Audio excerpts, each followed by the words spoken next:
If you're like many Americans, you might be thinking, but animal foods have nutrients I've been told I can't live without. Please enter the fantasy land of the animal food industries. In order to keep their profits healthy, some monumental myths have been cooked up about animal foods. If you worry about not getting enough protein, or if you think that milk builds strong bones, you've been brainwashed, and your eating habits have been programmed by advertisements.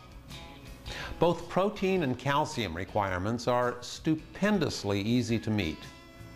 In the case of protein, you could eat nothing but potatoes and get adequate amounts of protein. In other words, you'd practically have to be starving not to get enough protein. Protein deficiency is extremely rare, except in areas of the world where people actually are starving. It's really pathetic. We're the fattest nation on the planet, we eat like horses, and we worry about something that will only happen if we're starving. Instead of your first nutrition worry, protein should be your rock bottom last. And if you're worried that not eating animal protein will somehow compromise your health, make you weaker or less manly, nothing could be further from the truth. In fact, it's just the opposite. Animal food actually makes you weaker. In every endurance test ever conducted, those eating plant-based diets outperformed their meat-eating counterparts. In fact, when participants adopted a diet high in meat, milk, and eggs, they all performed worse. And Olympian Carl Lewis had the best year of his career the first year he switched to a 100% plant-based diet. Lori Ann Lloyd fuels her body with a plant-based diet, and that has won her the world record in the obstacle course. And her record still stands unbeaten. A lot of people have been on the obstacle course. Firemen, policemen. I do it because it's very challenging. It's just like the cargo net free fall flip. You free fall halfway down the cargo net, grab a rope halfway down when you're head first and flip over. Females are, I think they're more athletic than most people realize. Lori, we call Lori the bionic woman. She's not human. When you see what she does on this course, she's not human. She's not.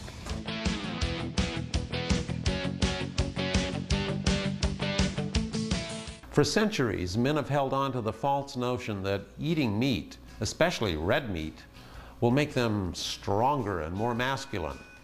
But in fact, not only does it diminish their physical performance, but men end up far less virile because their arteries get clogged. And among many other things, clogged blood vessels cause impotence. Not too manly. High-fat meals also cause fatigue and make you limp. Get your Viagra and vegetables, not a pill. The meat myth is simply a fairy tale. Get your protein without the fat and cholesterol. You'll not only open your arteries, but your love life as well. All the foods listed here will easily meet your protein and other manly requirements. The protein content of many plant foods is even higher than beef, and unlike beef, these foods will never clog up your plumbing.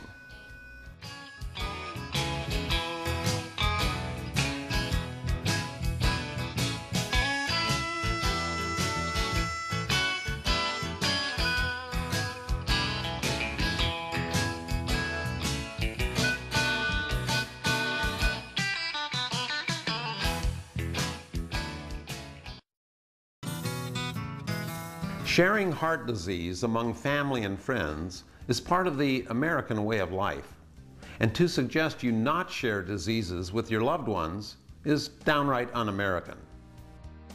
Many people have taken to sharing the so-called lighter meats, like chicken, turkey, pork, and fish, thinking this will somehow prevent bad things from happening to their family and friends.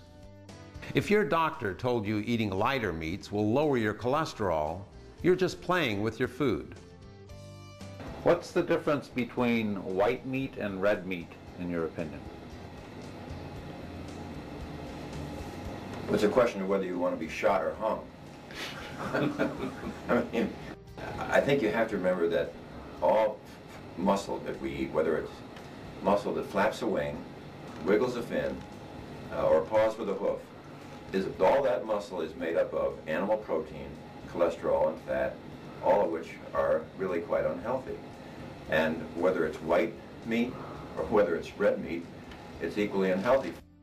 If you get a 3-ounce piece of steak, you get 75 milligrams of cholesterol. If you get a 3-ounce serving of white meat, skinless chicken, you get 72 milligrams of cholesterol. I mean, basically it's pretty much the same.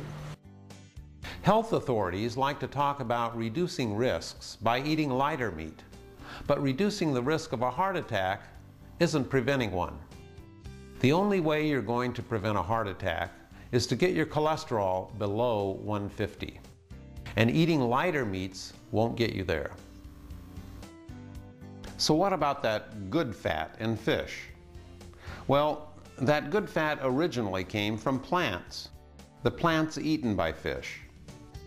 So you're not only getting the good fat secondhand, but you're getting it in a package of bad fat, cholesterol, PCBs, pesticides, and other poisons. And calorie for calorie, shrimp have 6 times the amount of cholesterol as beef. And calorie for calorie, shrimp have 6 times the amount of cholesterol as beef. To say eating fish is healthy because it contains a little good fat is like saying Twinkies is healthy because it contains a little calcium. And what about those dairy products? Dairy, in fact, has been called liquid meat because it contains just as much fat and cholesterol as red meat. Drinking 3 glasses of milk a day, as the dairy industry and our government recommends, gives you the same amount of artery-clogging cholesterol as eating 21 slices of bacon. A pint of ice cream is worth 24 slices of bacon. And at least one protein in dairy may trigger the onset of insulin-dependent diabetes in children. At least one hormone in dairy has been strongly linked to breast and prostate cancer. Over 50% of school children are allergic to dairy, and 70% of the population is lactose intolerant, particularly people of color. And due to the strong dairy lobby in Washington, this fat and cholesterol-laden food is required eating for all children enrolled in federal lunch programs, which also amounts to nutritional persecution of minorities due to their high rates of lactose intolerance. And yet, most doctors and dietitians still recommend milk every day. The next time you give your child milk and cookies, imagine giving them meat and cookies, because that's exactly what they're getting. Hands clap, the rapid source of communication of the little people. This is an invasion, gaining knowledge as they start participating in all things that teach the children. Please teach the children. Somebody gotta teach the children. Please teach the children. Somebody gotta teach the children.